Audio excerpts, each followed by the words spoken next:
Hallelujah.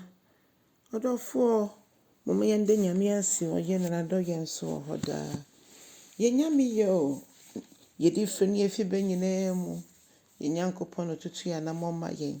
Se wanko a ne wade nyinara. Ode yanko ache yen na wontwa ya ntwene na wiase emu aye boni su bebrebe yi. Onyankopon mobro hunu adoso.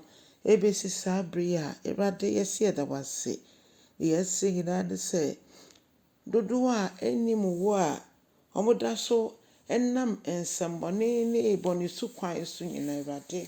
You went if I show my Yenim so dear wood, chill bonny, and so dot bon yenino. Ready train a craft and my home. Yes, so maybe a bed to be our boy, my yet me a bow who de ro ya bold in Jesus, a charmer singing never. Yada was Sibebre.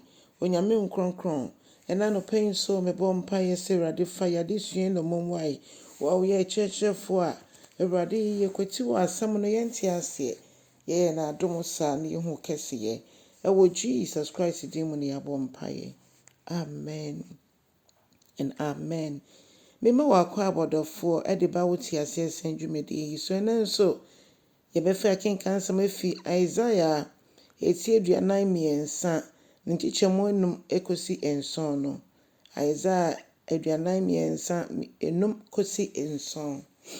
Adolfo mama yenti Ewurade asem. Ewurade asem o se ensuro na me ne wo na ewo ho.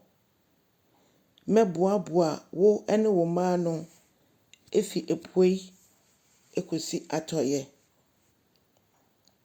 Na menso me kachre etifi eni anafo se momfa me ma emre me. Momfa me ma emrem sa abre na Israel ewo nkwaso mo. Sa pepepe na o kache enenso so se osefo ni eni yensutumi. Se obefa Kristo wo ye Nyankopon ba. Eni nti on makwan so osefo no edo be ya hana mama ne se. Nipadua no betimi akwa amanne mu. Na nso okra ne nye osefo ne dia nti ontimi nya ohwe. Na okase me ma ewa asase baby biara mo we chi metwi mo nyina ebe fie.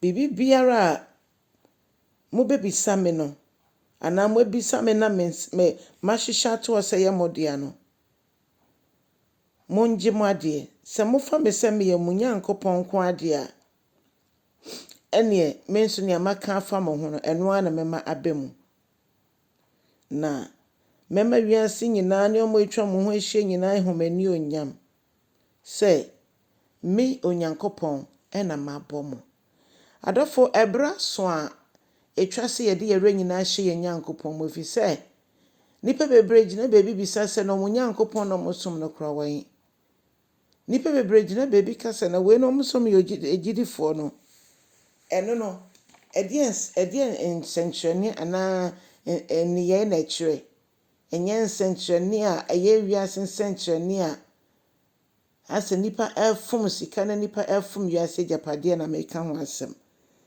na momo no ensentreni chese ne wabeji Kristo edi no na brabo eye ndansoa na brabo ye nhyira na brabo eye ne onyam hyeme Ewurade odofo sa obeji Kristo Yesu di a na ye pa chese ombe ye owura wo ya brabo so ni ye pa chese ombe ye Ewurade ombe ye kraje nkwa enti afi ye ndi ye hu biom enti ye ntimi emfa suban dada ne abrabo dada no enkoswara emfendi Yesu echi odofo etwase ye ma Kristo kwan se yi ye ho efi se ye man ya ye bata bobedua no ho se ama ne kwan a obeyi ye ho me ya so aba bebre ya ama ne kwan so obetwa ya atwene odofo no kai se eman a eda fom no eno ankasa ntimi enso na eno ankasa ntumi ennyini enti momma ye bata Kristo ho wo bra ya fa no yi esan se owon hyehye pade maye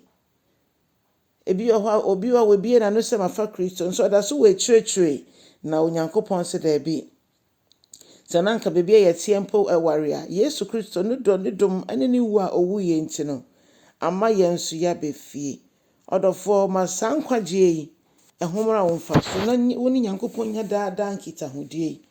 Ama nkyɛn ɔsane wɔ n'ani onyam mu a yɛmu biara nyɛ ɔyeraba.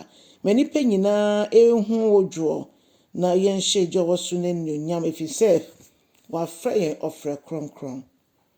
Ma w'abrabɔ ɛntwe ɔkra bi ma Awurade ɛkyɛn sɛ ɔbɛpam no afi ahemmaa no nkyɛn. Onyankopɔn hyira wo yɛ ɔsɛmpakani ma Awurade na kyɛ asɛm no so. Ɛwɔ Yesu Kristo din mu. Amen and amen.